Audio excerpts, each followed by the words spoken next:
ಮೊನ್ನೆ ಮಾನ್ಯ ಮುಖ್ಯಮಂತ್ರಿ ಅವರ ಸಮಕ್ಷಮದಲ್ಲಿ ಬಿಸಿ ಗಾಳಿ ನಮ್ಮ ಹೀಟ್ ವೇವ್ ಅಂತ ಏನ್ ಹೇಳ್ತೀವಿ ಅದರ ಬಗ್ಗೆ ಸುದೀರ್ಘವಾಗಿ ಎಲ್ಲಾ ಜಿಲ್ಲಾಧಿಕಾರಿಗಳ ಜೊತೆ ಮಾನ್ಯ ಮುಖ್ಯಮಂತ್ರಿಗಳು ಚರ್ಚೆ ಮಾಡಿದ್ದಾರೆ. ನಮ್ಮ ಬೆಳಗಾವಿ ಜಿಲ್ಲೆನಲ್ಲಿನೂ ಹೀಟ್ ವೇವ್ ತರ ಸಿಂಪ್ಟಮ್ಸ್ ಕಂಡು ಬರ್ತಾ ಇದಾವೆ. ಈ ಹೀಟ್ ವೇವ್ ಮುಂದಿನ ಎರಡೂವರೆ ವಾರ ತನಕ ಇರೋ ಸಾಧ್ಯತೆಗಳು ಇದಾವಂತ ಹೇಳಿ ಮೆಟ್ರಲಾಜಿಕಲ್ ಡಿಪಾರ್ಟ್ಮೆಂಟ್ ಅವರು ನಮಗೆ ಒಂದು ಅಡ್ವೈಸರಿಯನ್ನು ಇಶ್ಯೂ ಮಾಡಿದ್ದಾರೆ. ಆ ನಿಟ್ಟಿನಲ್ಲಿ ನಾವು ನಮ್ಮ ಜಿಲ್ಲೆಯ ಎಲ್ಲ ಜನತೆಗೆ ಒಂದು ಸಭೆ ಮಾಡಿ ಒಂದು ಅಡ್ವೈಸರಿಯನ್ನು ಇಶ್ಯೂ ಮಾಡಿದೀವಿ. ಈ ಬಿಸಿಗಾಳಿ ಸಂದರ್ಭದಲ್ಲಿ ಮಿಡ್ ಆಫ್ಟರ್ನೂನ್ ಟೈಮಲ್ಲಿ ಅಂದ್ರೆ ಮಧ್ಯಾಹ್ನ 12 o'clock 1 to 2 o'clock ಈ ಟೈಮಲ್ಲಿ ಯಾವಾಗ ಸೂರ್ಯ ನಮ್ಮ ತಲೆ ಮೇಲೆ ಇರುತ್ತೆ ಆವಾಗ ಹೊರಗಡೆ ಬರದಂತೆ ಸ್ವಲ್ಪ ಆದ್ಯತೆ ವಹಿಸಬೇಕಾಗುತ್ತೆ. ಹಾಗೂ ಹೈಡ್ರೇಷನ್ ಮಾಡ್ತಾ ಇರಬೇಕು. ಏನಾದ್ರೂ ಡಿಹೈಡ್ರೇಷನ್ ಸಿಂಪ್ಟಮ್ಸ್ ತಮಗೆ ಅನಿಸ್ತಾ ಇದೆ ಅಂದ್ರೆ ಓರಲ್ ರಿಹೈಡ್ರೇಷನ್ ಸೊಲ್ಯೂಷನ್ ತಾವು ಕುಡಿಬಹುದು. ಬೇಸಿಕಲಿ ನೀರಲ್ಲಿ ಸ್ವಲ್ಪ ಉಪ್ಪು ಮತ್ತೆ ಸಕ್ಕರೆ ಹಾಕಿ ಅದನ್ನು ಕುಡಿಬೇಕಾಗುತ್ತೆ.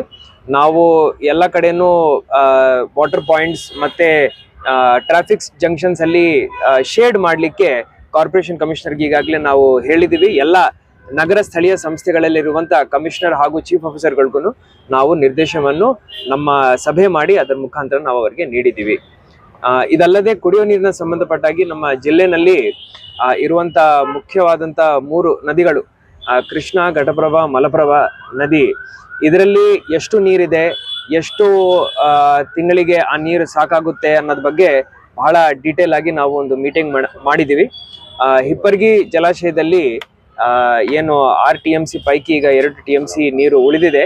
ಇದನ್ನು ನಾವು ನೀಟ್ಲಿ ರೇಷನ್ ಮಾಡಿಕೊಂಡು ಕುಡಿಲಿಕ್ಕೆ ನಾವು ಆದ್ಯತೆ ಕೊಟ್ಟು ನಾವು ಅದನ್ನು ರಿಲೀಸ್ ಮಾಡ್ತಾ ಇದೀವಿ. ಹಾಗೂ ಮಹಾರಾಷ್ಟ್ರ ರಾಜ್ಯದಿಂದ 2 TMC ನೀರನ್ನು ನಾವು ಅಲ್ಲಿಂದ ಕೇಳಬೇಕಂತ ಹೇಳಿ ನಮ್ಮ ಜಿಲ್ಲೆಯ ಉಸ್ತುವಾರಿ ಸಚಿವರು ಹಾಗೂ ಆ ಮುಖ್ಯಮಂತ್ರಿಗಳ ಮೀಟಿಂಗ್ ಅಲ್ಲಿ ಮಾನ್ಯ ಮುಖ್ಯಮಂತ್ರಿಗಳು ಮುಖ್ಯ ಕಾರ್ಯದರ್ಶಿ ಅವರಿಗೆ ಮೇಡಮ್ ಶಾಲಿನಿ ರಜನೀಶ್ ಅವರಿಗೆ ಅವರು ತಿಳಿಸಿದ್ದಾರೆ. ಸೊ ನಾವೊಂದು ಪತ್ರ ಬರೀತಾ ಇದೀವಿ.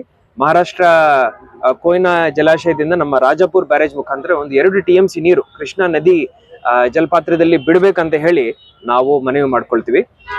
ಇದಲ್ಲದೆ ಘಟಪ್ರಭಾ ನದಿ ಅಲ್ಲಿ ನಾವು ಆಲ್ರೆಡಿ ನೀರು ಬಿಡೋದನ್ನು ನಾವು ಶುರು ಮಾಡ್ಕೊಂಡಿದೀವಿ. ಎಡದಂಡೆ ಬಲದಂಡೆ ನದಿನೂ ನಾವು ನೀರನ್ನು ಬಿಡ್ಲಿಕ್ಕೆ ಅಲ್ಲಿ ಒಂದು ಬ್ರಿಡ್ಜ್ ಕನ್ಸ್ಟ್ರಕ್ಷನ್ ಆಗ್ತಾ ಇತ್ತು. ಸೊ ಎಲ್ರು ಹೇಳಿದ್ರು ಆ ಬ್ರಿಡ್ಜ್ ಕನ್ಸ್ಟ್ರಕ್ಷನ್ ಆಗ್ಲಿ, ಕ್ಯೂರಿಂಗ್ ಪೀರಿಯಡ್ ಆದ ನಂತರ ನಾವು ನೀರನ್ನು ಬಿಡೋಣ ಅಂತ. ಅದರ ಪ್ರಕಾರ ನಾವು ಒಂದು 10 ದಿವಸ ಟೈಮ್ ಕೊಟ್ಟು ನಾಳೆ ನಾಡಿದ್ದಿಂದ ಆ ನೀರನ್ನು ನಾವು ಬಿಡ್ಲಿಕ್ಕೆ ಶುರು ಮಾಡ್ತೀವಿ. ಅದಲ್ಲದೆ ಮಲಪ್ರಭಾ ನದಿ, ಈ ನದಿ ನೀರು ನಮಗೆ ಮತ್ತೆ ಧಾರವಾಡ್ಗೆ ಏತ್ ನೀರಾವರಿ ಪ್ರಾಜೆಕ್ಟ್ ಇದೆ, ಮತ್ತೆ ರೋಣ ಹೋಗುತ್ತೆ, ಎಲ್ಲ ಕಡೆ ಹೋಗುತ್ತೆ. ಸೊ ಇವೆಲ್ಲ ಇದನ್ನು ನಾವು ನೀರನ್ನು ಬಿಡೋದನ್ನು ಶುರು ಮಾಡಿದೀವಿ.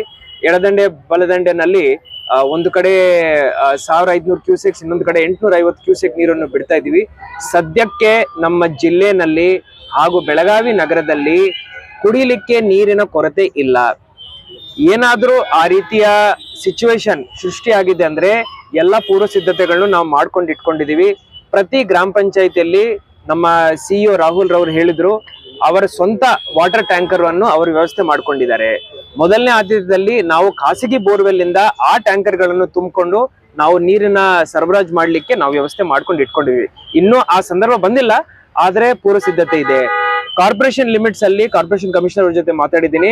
ಸದ್ಯಕ್ಕೆ ಯಾವುದೇ ಟ್ಯಾಂಕರ್ ಮುಖಾಂತರ ನೀರಿನ ಸರಬರಾಜು ಮಾಡ್ತಾ ಇಲ್ಲ. ಏನ್ ಟ್ಯಾಪ್ ಅಲ್ಲಿ ಬರ್ತಾ ಇದೆ ಆ ನೀರನ್ನು ನಾವು ಸಪ್ಲೈ ಮಾಡ್ತಾ ಇದೀವಿ. ನಮ್ಮ ರಾಕಸ್ಕೊಪ್ಪ ಡ್ಯಾಮ್ ಅಲ್ಲಿ ಏನು ನೀರಿನ ಮಟ್ಟ ಇದೆ ಅದನ್ನು ನಾವು ನೋಡ್ಕೊಂಡು ಬಂದಿದೀವಿ. ನೆಕ್ಸ್ಟ್ 2 monthsಗೆ ತಕ್ಕಂತ ಕುಡಿಲಿಕ್ಕೆ ನೀರು ನಮ್ಮ ಕಡೆ ಇದೆ.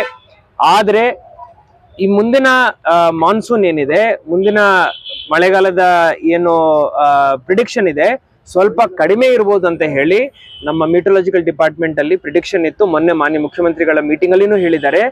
ಅದರಂತೆ ನಾವು ಸ್ವಲ್ಪ ನೀರನ್ನು ಬಳಕೆ ಮಾಡುವಾಗ ನೋಡ್ಕೊಂಡು ಬಳಕೆ ಮಾಡ್ಬೇಕಂತ ತಮ್ಮ ಮುಖಾಂತರ ಎಲ್ಲ ಪ್ರೇಕ್ಷಕರಿಗೆ ನಾನು ಮನವಿ ಮಾಡ್ಕೊಳ್ತಾ ಇದ್ದೀನಿ. ಸದ್ಯಕ್ಕೆ ಯಾವುದೇ ಗ್ರಾಮದಲ್ಲಿ ಕುಡಿಯುವ ನೀರಿನ ಸಮಸ್ಯೆ ಸದ್ಯಕ್ಕೆ ಇಲ್ಲ. 127 ಗ್ರಾಮ ಪಂಚಾಯಿತಿಗಳಲ್ಲಿ ಲಾಸ್ಟ್ ಟೈಮ್ ಬರ ಇದ್ದಾಗ ಅಲ್ಲಿ ಸಮಸ್ಯೆಗಳು ಬಂತು. ಸೊ ಅದರಿಂದ ನಾವು ಅವರನ್ನು ವಲ್ನರಬಲ್ ಗ್ರಾಮ ಪಂಚಾಯಿತಿ ಅಂತ ಹೇಳಿ ಘೋಷಣೆ ಮಾಡಿದೀವಿ. ಏನಾದ್ರೂ ಅಲ್ಲಿ ಪ್ರಾಬ್ಲಮ್ ಸೃಷ್ಟಿ ಆದಾಗ ಆ ಸಿಚುವೇಶನ್ ಹೆಂಗ್ ಟ್ಯಾಕಲ್ ಮಾಡ್ಬೇಕು ಅನ್ನೋದ್ ಬಗ್ಗೆ ನಾವು ಪೂರ್ವ ಸಿದ್ಧತೆ ಮಾಡ್ಕೊಂಡು ಇಟ್ಕೊಂಡಿದೀವಿ. ಟ್ಯಾಂಕರ್ ಮುಖಾಂತರ ಖಾಸಗಿ ಬೋರ್ವೆಲ್ ಇಂದ ಫಿಲ್ಅಪ್ ಮಾಡ್ಕೊಂಡು ಕೊಡ್ತೀವಿ. ಇಲ್ಲ ಆ ತರ ಆಗ್ಲಿಲ್ಲ, ಹೊಸ ಬೋರ್ವೆಲ್ ಏನಾದ್ರು ಕೊರಿಬೇಕಂದ್ರೆ ಅದನ್ನು ನಾವು ವ್ಯವಸ್ಥೆ ಮಾಡ್ಕೊಂಡು ಇಟ್ಕೊಳ್ತೀವಿ.